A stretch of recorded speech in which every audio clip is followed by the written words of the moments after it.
Hi, it's me, and my name is Brandi Pett. I am the host of the Yes, I Am the Veteran podcast, and I'm very thankful to be part of a program that we are doing special today in partnership with many different entities, and we definitely appreciate Grunt Style as well as Discovery Education for letting us be a partner in honoring Black military history, especially the legacy of service and heroism, which is definitely what we're here to speak about today. Myself, I am a U.S. Air Force veteran. Before anyone asks, I actually had a triple limb salvage, and I think it's very important that military history is spoken about, and that we most certainly are having the people that experience it really speak to it. And I think that it's very important that we're doing that, and I'm very thankful to be a part of this today.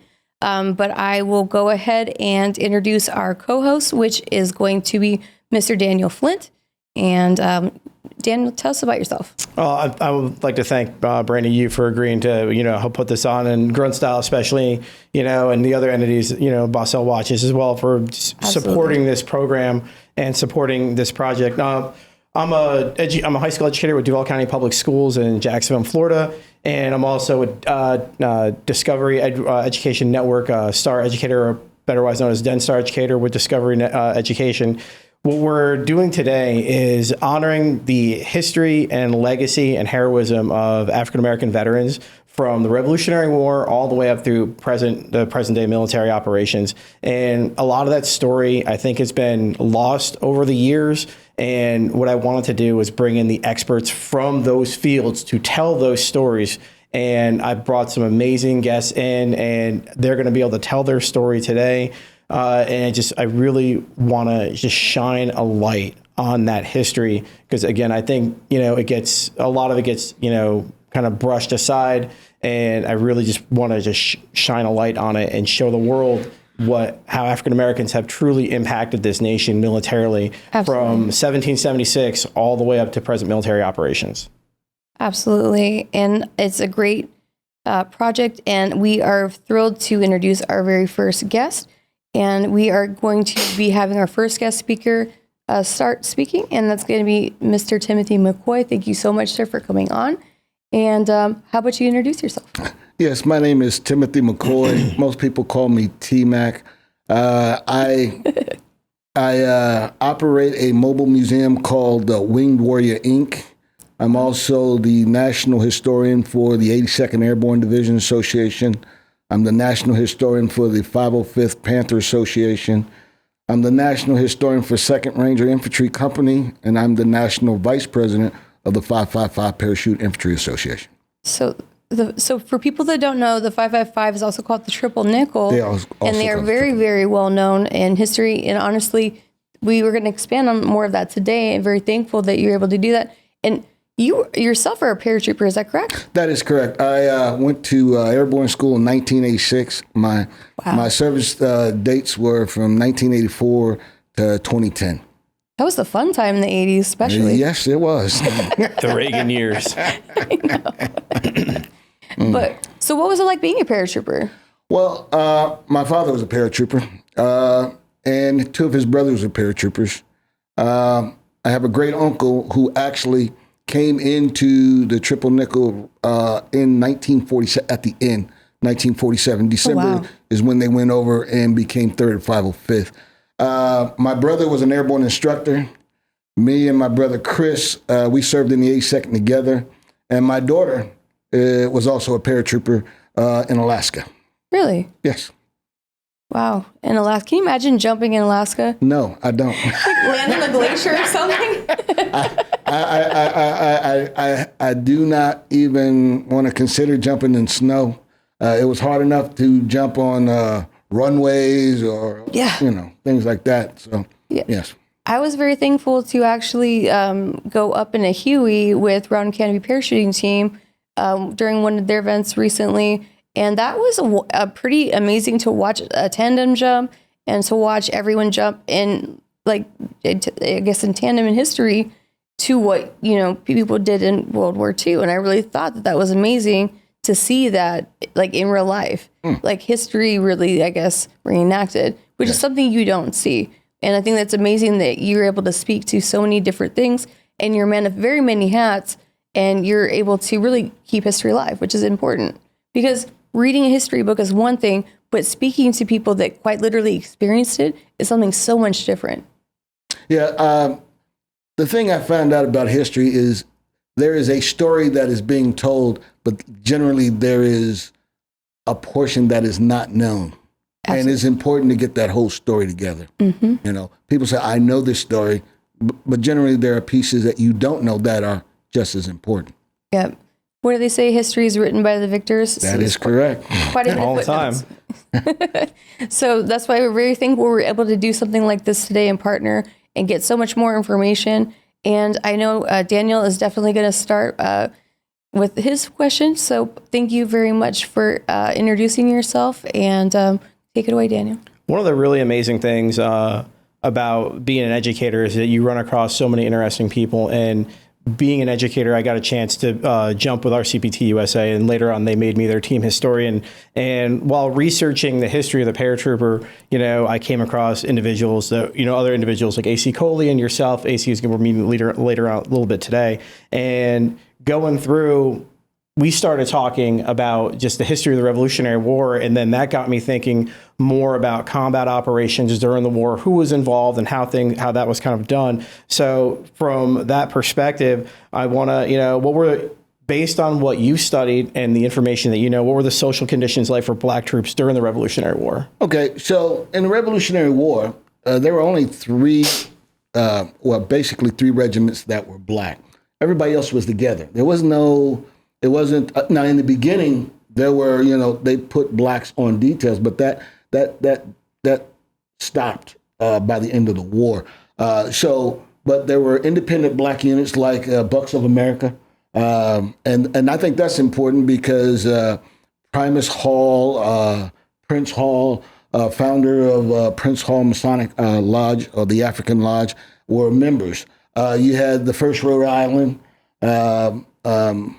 In the beginning, people did not want blacks to serve. It was a bone of contention because they felt that we would use that as a measure of uprising. But if you look throughout history, that was not the case. We wanted to prove we had just as much right to defend what we believed in as anybody else. Absolutely. And every time that African troops like served, they always went above and beyond, you know, in combat and in every other regard, you know, when you look at the different histories of the different regiments that have come before and after. Right. If you really look at the history, people will agree that Crispus Attucks was the first martyr for the Revolutionary War. Okay. But during the Battle of Lexington and Luxon, Prince Estabrook was the first person wounded. He was also a black person.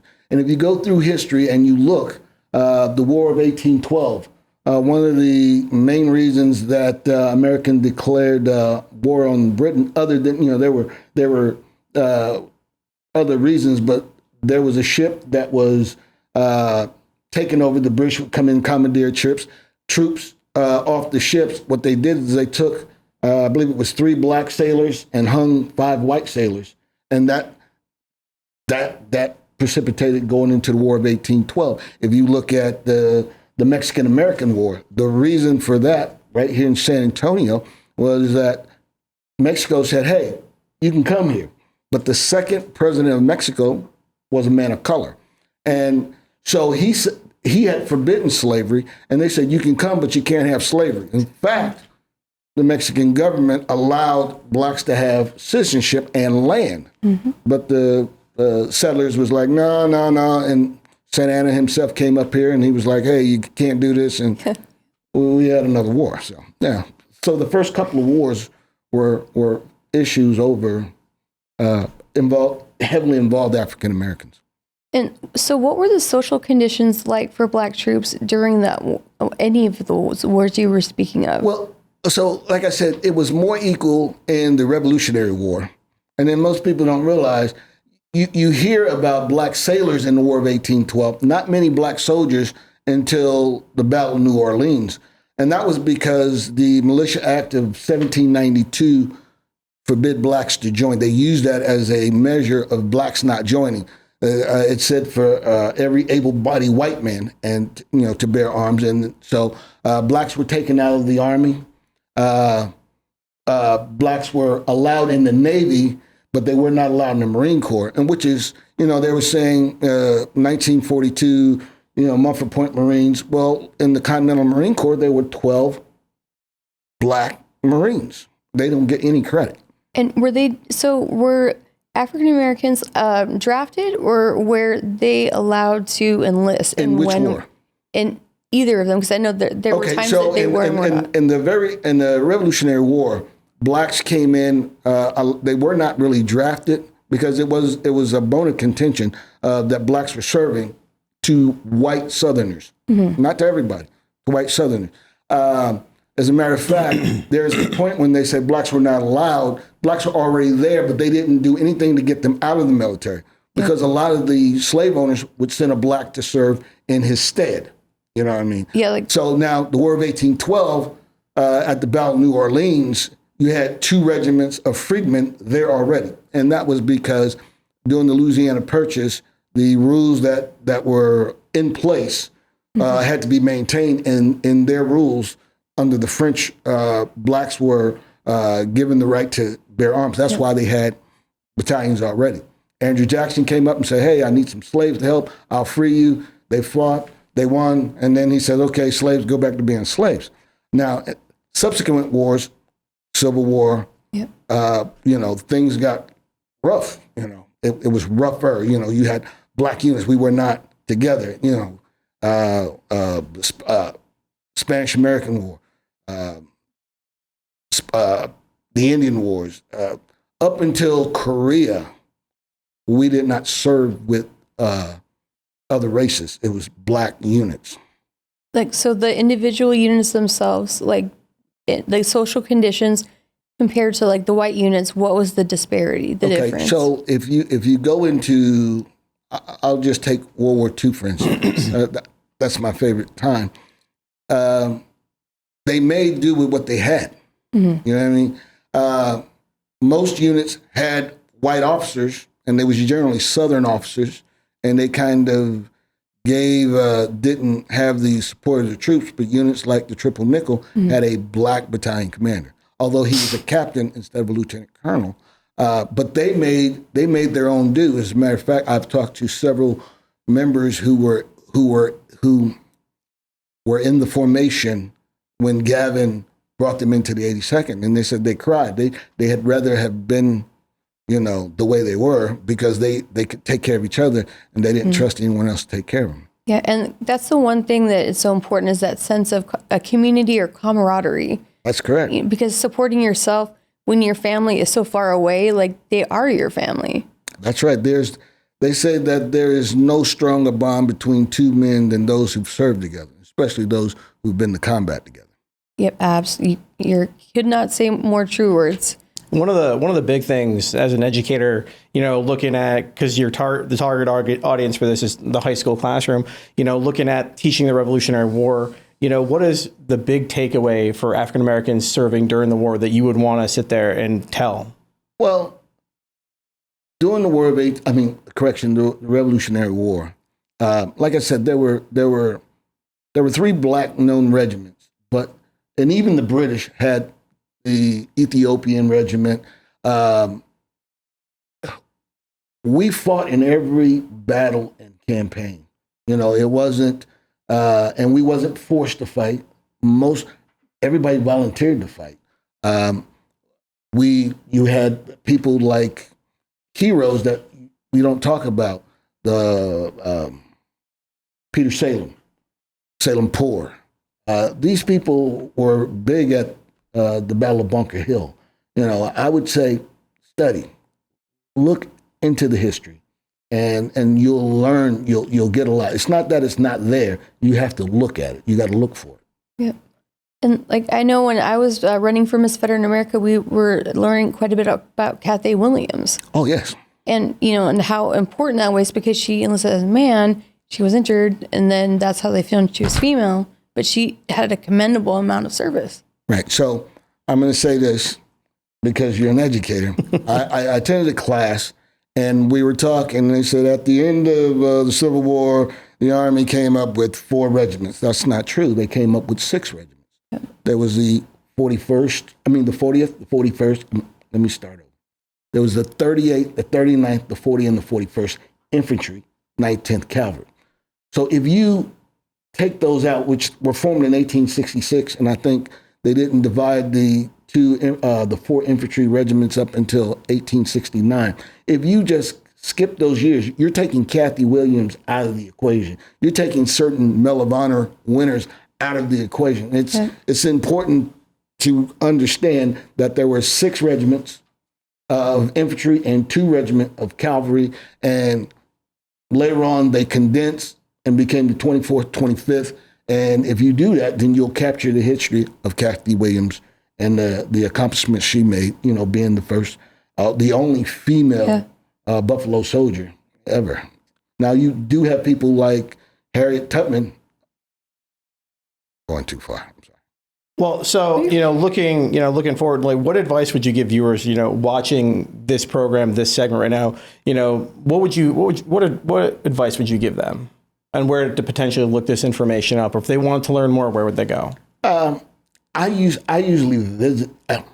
I'm retired. I visit the sites. I actually go to. I went to Boston and went on the Freedom Trail. I'm an outgoing person. I actually sought out veterans and interviewed them. I wanted to know more about the triple nickels. And so I found a way to get in touch with Walter Morris when he was alive, and we talked, and he introduced me to other people. So, history is around us, but a lot of times you'll see an old guy and you're like, hey, that's an old man. But that old man has a lot of history behind him. That guy was, he was a nurse in Vietnam, but he's broken down old now. Pay attention to your surroundings and ask questions of those who you come across. I appreciate that. Thank you so much. Yeah, absolutely. Thank you. And you're very much right about history. Quite literally, Rosie the Riveter herself actually sent this to me. She's 98 years old, May Cryer, phenomenal lady, but she has so much to tell about history, and you're absolutely right. Look people up. Where can people go to find out more about what you're doing specifically if they wanted to see your museum? Well, so generally the way I do my museum is someone calls me up and say, hey, can you bring something here? And I generally do, because generally I'm in study mode. I want to know more about the Tuskegee Airmen, because that's just not the basic story. There was a fighter and there was a bomber group, you know what I mean? Yep. And I want to find out, I would ask questions and people, of other people, and then they would have me come on and talk about it. I wanted to know, all right, I know who the first black general was, Benjamin O. Davis. Who was the second? Turned out to be his son. You know what I mean? That's amazing. Keep it in the family, right? Yeah, exactly. Military excellence. That's awesome. But thank you so much for your time. Absolutely. And again, please absolutely look him up, and you'll find so much information about Timothy. But thank you again, sir. We very much appreciate your time. All right. Thank you, Wes.